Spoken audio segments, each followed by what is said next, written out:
Varicose veins కి సరైన చికిత్స కోసం సంప్రదించండి ఎవిస్ హాస్పిటల్. నమస్తే రమగారు. నమస్తే జయ.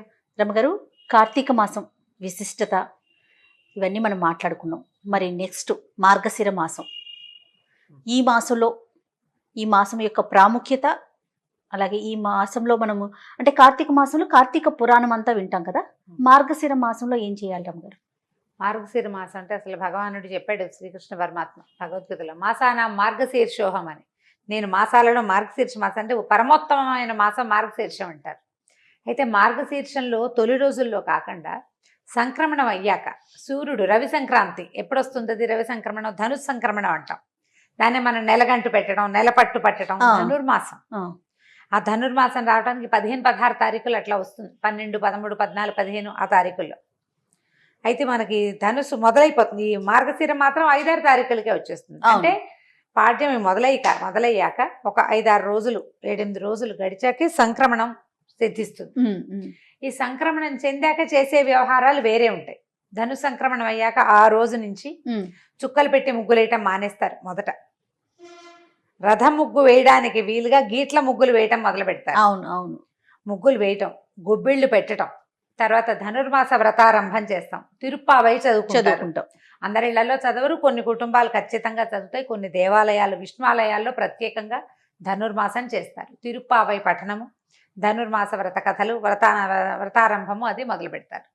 అయితే నెలగంటు పెట్టాక చాలా శుభకార్యాలు అవి చేరు, పెళ్లి ముహూర్తాలు ఉండవు. ఈ సంక్రమణం నుంచి మకర సంక్రమణం వరకు ఈ నెల రోజులు విష్ణు పూజ. విష్ణువాలయాల్లో ప్రత్యేకంగా ఆండాళ్ళ తల్లి ఎట్లా విష్ణువుని సేవించిందో ఆ సేవాకాలపు విధానంతో చేస్తారు.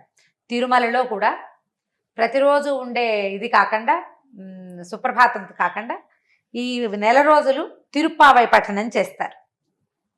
మామూలుగా తిరుమలలో రోజు భోగ శ్రీనివాస స్వామిని శయనం చేయిస్తారు. ఈ నెల రోజులు కృష్ణుడిని శయనం చేయిస్తారు. అట్లా తిరుప్పావై చాలా ప్రత్యేకమైనది. ఈ ధనుర్మాసం చాలా ప్రత్యేకమైనది. అయితే మనకు మార్గశిర మాసంలో మామూలుగా మనం శ్రావణ శుక్రవారాలు చేసుకున్నట్టుగా మార్గశిర గురువారాలు చాలా విశేషమైనవి.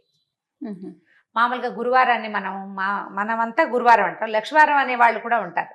గురువారము లక్ష్మీప్రదము అని ఒక నమ్మకం. గురువారం లక్ష్మీవారం కాబట్టి ఆ రోజు మంగళసూత్రాల్లో మార్చుకోరు, ఆ రోజు డబ్బులు ఇవ్వరు, ఆ రోజు తలంటు పోసుకోరు. ఆ విధానాలు కొన్ని ఊళ్ళల్లో ఉంటాయి. మన కొంచెం వైజాగ్ ఆ వైపు అంతా గురువారం పట్టింపు చాలా ఎక్కువ. మన శుక్రవారం ఎంత పట్టింపు, వాళ్ళ గురువారం పట్టింపు. గురువారం నాడు కూడా వాళ్ళు అవి మార్చరు, చెయ్యరు కొన్ని పనులు. గురువారం నాడు కూడా ఇల్లు కడుక్కోకూడదు, అలాంటి మనం శుక్రవారం చేయకూడదు అనుకుంటాం చూడు. అవునవును. శుక్రవారం ఎట్లా చెత్త బయటపడేయకూడదు ఎలా భావిస్తాం అట్లా గురువారం కూడా భావిస్తారు. ఈ మార్గశిర గురువారాలు లక్ష్మీకి దేవికి చాలా ప్రీతికరమని, గురువారాల్లో లక్ష్మీదేవిని అర్చిస్తే విశేషమైన ఫలితం లభిస్తుందని చెప్తారు.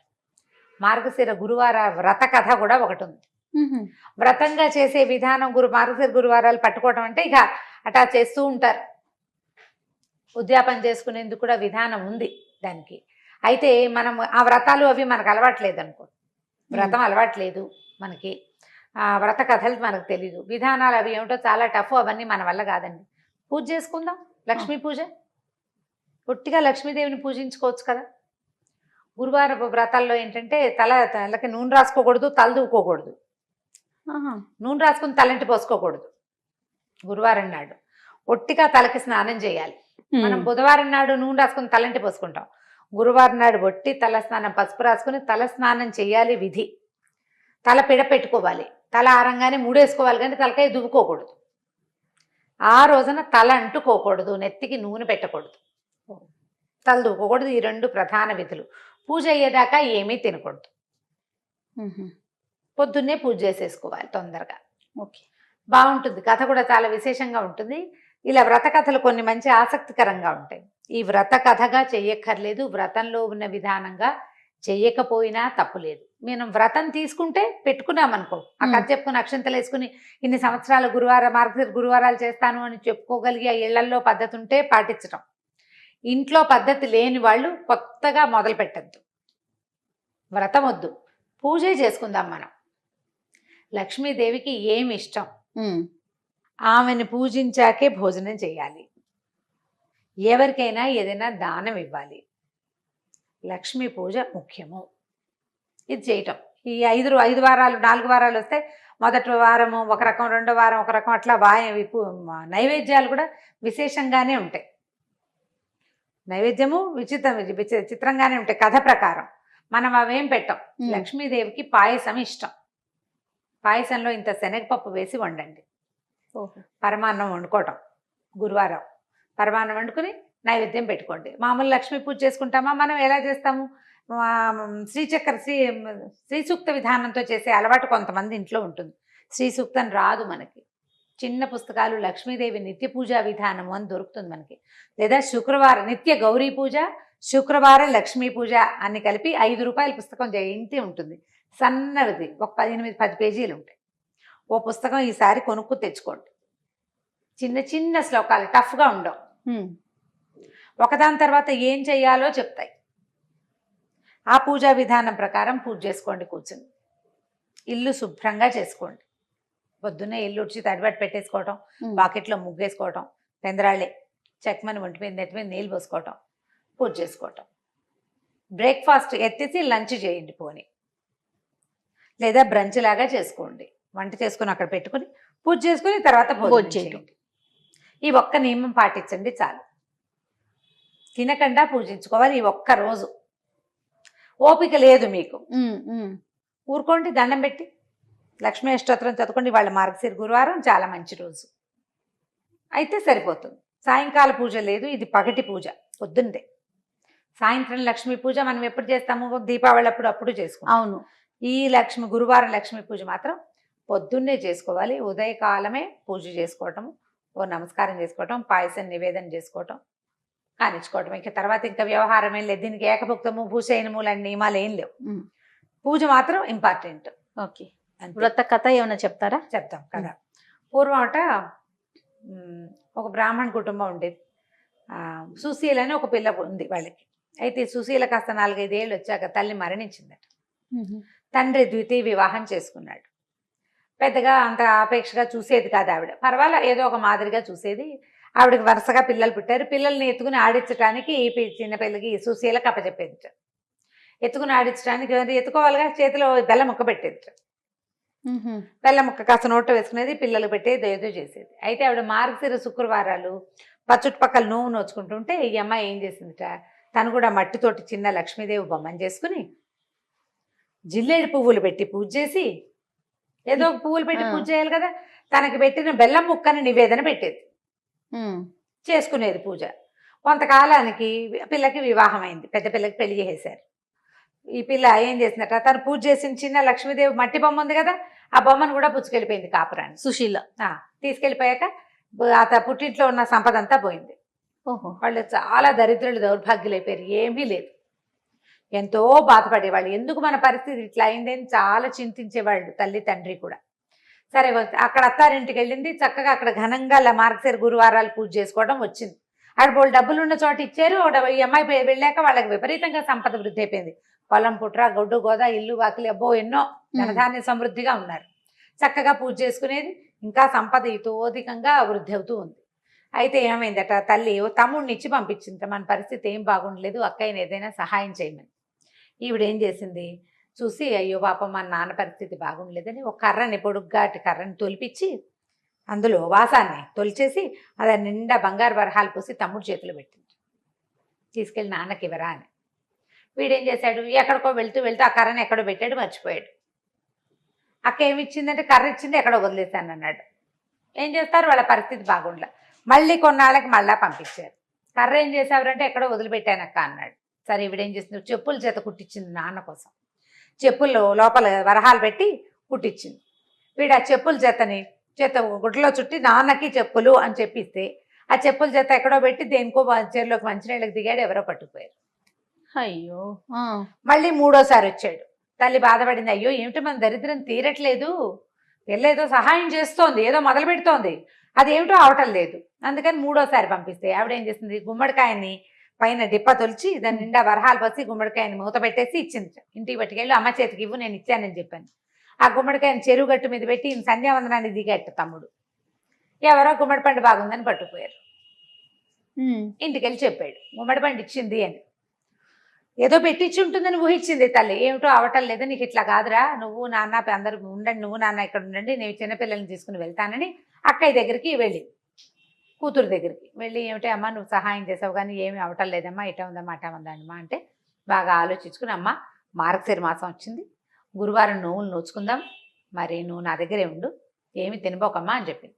సరేలే, చిన్నపిల్ల అంటే నేను ఎందుకు తింటాను అంది.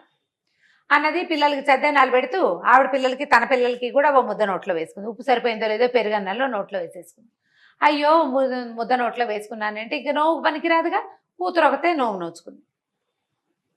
రెండో వారం అమ్మ ఏమి తినకమ్మా అంటే సరేలే అంది. కానీ పిల్లలకి తలగాయలకి నూనె రాస్తూ తను కూడా నెత్తికి నూనె రాసేసుకుంది. చేతిలో పోసుకుంది, నూనె ఎక్కువైందా నెత్తికి రాసుకుంది. అట్లా చేస్తారు చూడు, కొబ్బరి నూనె పోసుకుంటారు, పిల్లలు తలకు రాస్తుంటే నూనె ఎక్కువైపోయింది అనుకో తలకు పట్టిస్తారు.